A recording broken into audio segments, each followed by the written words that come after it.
Assalamualaikum warahmatullahi wabarakatuh. Alhamdulillahi rabbil alamin. Nahmaduhu wa nasta'inu wa nastaghfiruhu wa na'udzu billahi min sururi anfusina. Man yahdillahu fala mudilla wa man yudhilhu fala hadiyalah.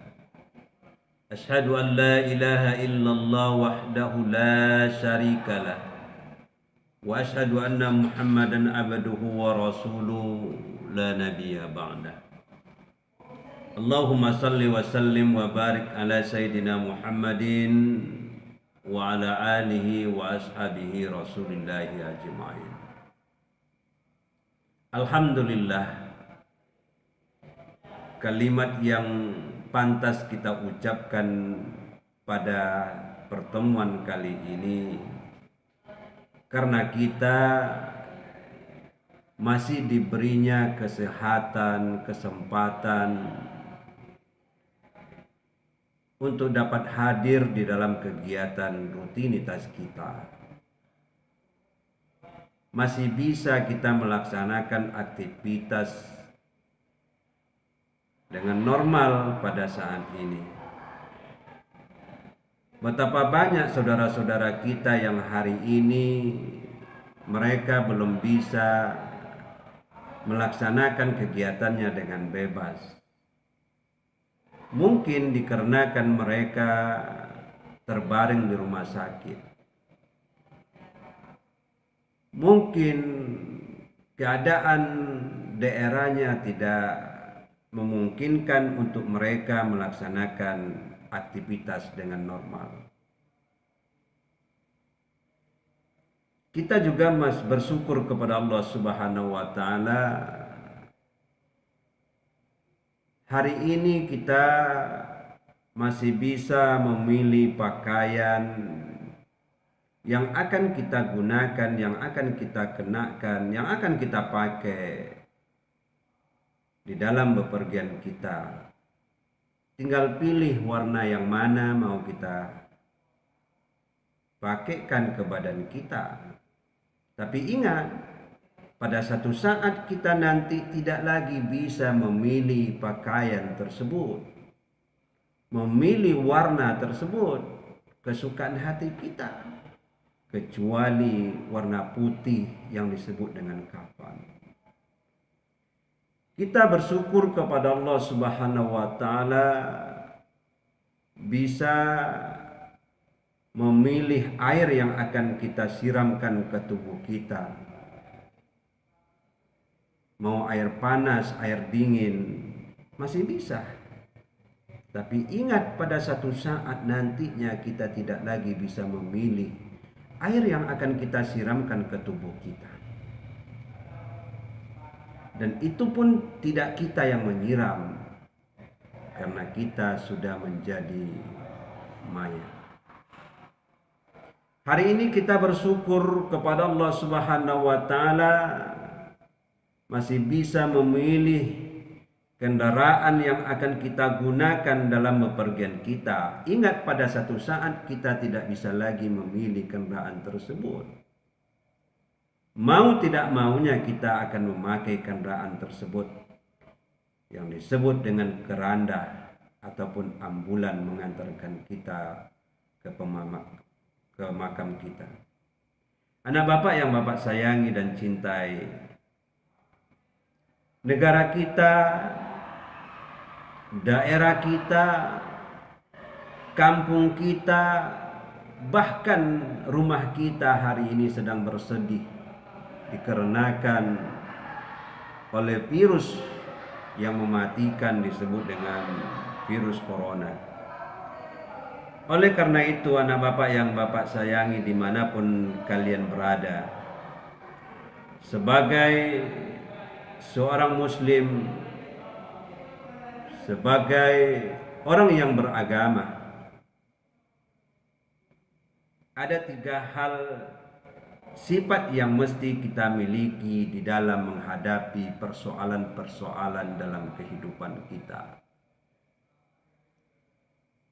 Yang pertama adalah sifat optimis. Sifat optimis adalah sifat orang yang memiliki harapan positif dalam menghadapi segala hal persoalannya. Kebalikan dari optimis adalah pesimis. Orang yang memiliki sifat pesimis selalu berpandangan negatif dalam menghadapi persoalan-persoalannya. Dan ini tidak dibolehkan oleh agama. Ketika kita menghadapi suatu persoalan, kalaulah kita pesimis menghadapi persoalan itu, maka kita akan semakin terpuruk dengan persoalan itu. Kita harus punya sifat optimis, akan bisa menyelesaikan persoalan-persoalan itu. Ini yang mesti kita miliki dalam kehidupan kita. Orang yang memiliki sifat optimis dalam kehidupannya, dia akan selalu punya harapan akan bangkit, akan bisa menyelesaikan persoalan-persoalan tersebut. Nah, ketika kita punya atau dihadapkan ke dalam satu persoalan dalam kehidupan kita, kita mesti memiliki sifat ini. Dan kita tidak boleh terpuruk. Dan kita tidak boleh diam untuk menghadapi persoalan-persoalan tersebut. Oleh karena itu, anak Bapak yang Bapak sayangi, ketika kita akan menghadapi ujian sekolah, bagi anak Bapak yang kelas 9, di hadapan kita sudah jelas kita akan menghadapi ujian nasional. Kalau kita pesimis menghadapi itu dan takut untuk melakukan itu, maka kita akan semakin terpuruk. Kepada anak Bapak yang kelas 9, sifat optimis ini perlu kalian jadikan suatu motivasi dalam kehidupan kalian. Kalian bisa untuk menghadapi persoalan itu. Tapi ingat, bagi kita yang dihadapkan ke suatu persoalan dan kita mempunyai dan memiliki sifat optimis tadi, mesti kita diiringi dengan ikhtiar, usaha yang kita lakukan untuk menghadapi persoalan-persoalan tersebut. Negeri kita sedang dilanda oleh virus corona. Kita sudah optimis akan berakhirnya corona di negeri kita. Corona akan pergi di negeri kita. Kita akan bebas. Maka kita punya usaha untuk itu. Apa yang kita lakukan untuk menghindari virus corona masuk ke tubuh kita? Maka kita ikuti protokol COVID. Kita ikuti aturan yang sudah ditetapkan oleh pemerintah. Kita disuruh pakai masker. Kita pakai masker. Kita disuruh cuci tangan. Kita cuci tangan. Kita disuruh menjaga jarak, berkumpul dengan orang banyak. Kita lakukan itu, kita ikuti. Dan salah satu bentuk ikhtiar kita untuk menghindari penyebaran COVID-19 ini, kita dirumahkan. Kita belajar jarak jauh. Sudah berapa lama kita belajar jarak jauh? Guru-guru kalian sudah rindu dengan kalian. Kalian pun juga rindu dengan guru-guru kalian. Ini adalah bentuk usaha yang kita lakukan, bentuk ikhtiar kita untuk terhindar dari virus corona tersebut. Ketika kita sudah optimis dalam menghadapi persoalan tadi tanpa diiringi dengan ikhtiar, itu sia-sia. Itu konyol. Pemerintah sudah menganjurkan kita memakai masker untuk menghindari penyebaran COVID-19. Pemerintah sudah menyuruh kita untuk cuci tangan dan lain sebagainya. Maka kita ikuti. Itu adalah bagian dari ikhtiar kita. Atiullah wa atiur rasul wa ulil amri minkum. Ikuti Allah, ikuti Rasul, dan ikuti pemimpin-pemimpinmu. Pemimpin kita hari ini adalah pemerintah. Kita ikuti itu. Kita dilarang atau kita disuruh belajar di rumah, kita belajar di rumah. Nah, Bapak yang Bapak sayangi dan cintai, yang Bapak cintai, optimis tidak ada artinya tanpa ikhtiar.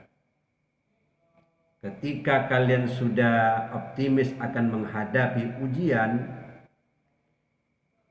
ada ikhtiar yang akan kita lakukan, yaitu belajar. Tanpa ikhtiar, kita tidak akan bisa mengikuti ujian dengan baik. Dan harapan kita untuk mendapatkan nilai yang baik itu tidak akan mungkin. Oleh karena itu, ikhtiar ini adalah penting bagi kita. Maka ketika Rasulullah SAW didatangi oleh seorang sahabat dan beliau tidak menambatkan untanya, maka Rasulullah pada saat itu menegurnya, "Kenapa kamu tidak ikatkan untamu? Mana ikhtiarmu?" Maka ikhtiar ini perlu. Baru setelah itu kita bertawakal kepada Allah Subhanahu wa taala. Tawakal adalah berserah diri kepada Allah Subhanahu wa taala atas apa yang akan terjadi terhadap diri kita. Kita sudah usaha menghindari virus corona ini tidak terjadi pada kita. Kita memakai masker, kita belajar jarak jauh, kita cuci tangan di mana-mana. Kalau itu terjadi, kita diserang oleh virus tersebut, maka kita sudah tawakal. Tawakkaltu ilallahi la haula wala quwata illa billahil aliyil azim.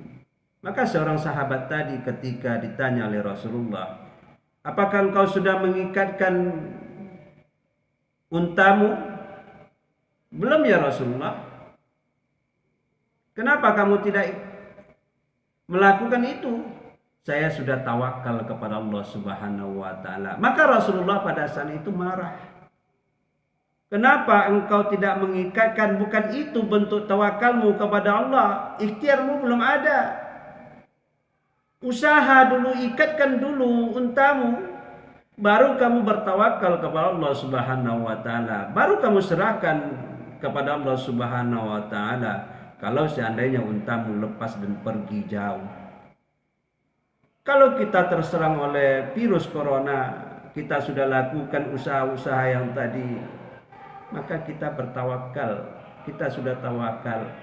La haula wala quwata illa billahil alim. Tidak ada daya dan upaya manusia ini kalau Allah menentukan itu terjadi pada kita. Kita sudah belajar dengan baik. Kita sudah baca literatur yang akan kita hadapi besok pagi, ujian yang akan kita hadapi besok pagi. Tapi kalau nilai kita tidak bagus, kita sudah tawakal kepada Allah Subhanahu wa taala. Maka akhir daripada segalanya itu akan mengobati hati kita dan tidak membuat hati kita kecewa. Anak Bapak yang Bapak sayangi dimanapun kalian berada, maka ketika kita menghadapi persoalan ada 3 hal tadi yang mesti kita lakukan: optimis, ikhtiar, dan tawakal kepada Allah Subhanahu wa taala. Ketika itu sudah kita lakukan, maka apapun yang akan terjadi pada kita tidak membuat hati kita kecewa. Nah, Bapak yang Bapak sayangi dan cintai, ketika kita sudah menyerahkan segalanya, apa kata Allah dalam Al-Quran? Ya ayyuhalladzina amanu uzkuru ni'matillahi alaikum إذ هم قوم أن يبسطوا إليكم أيديهم فكف أيديهم عنكم واتقوا الله وعلى الله فليتوكل المؤمنين. Wahai orang-orang yang beriman, ingatlah akan nikmat Allah yang diberikannya kepadamu. Ketika suatu kaum bermaksud hendak menyerangmu dengan tangannya, lalu Allah menahan tangan mereka dari kamu, dan bertawakallah dan bertakwalah kepada Allah Subhanahu wa taala, dan hanya kepada Allah lah hendaknya orang-orang beriman itu bertawakal. Oleh karena itu, anak Bapak yang Bapak sayangi dimanapun kalian berada saat ini, mari kita jaga kesehatan kita, usahakan apa yang bisa kita usahakan, baru kita bertawakal kepada Allah Subhanahu wa taala. Akhir kalam, billahi taufiq wal hidayah. Wassalamualaikum warahmatullahi wabarakatuh.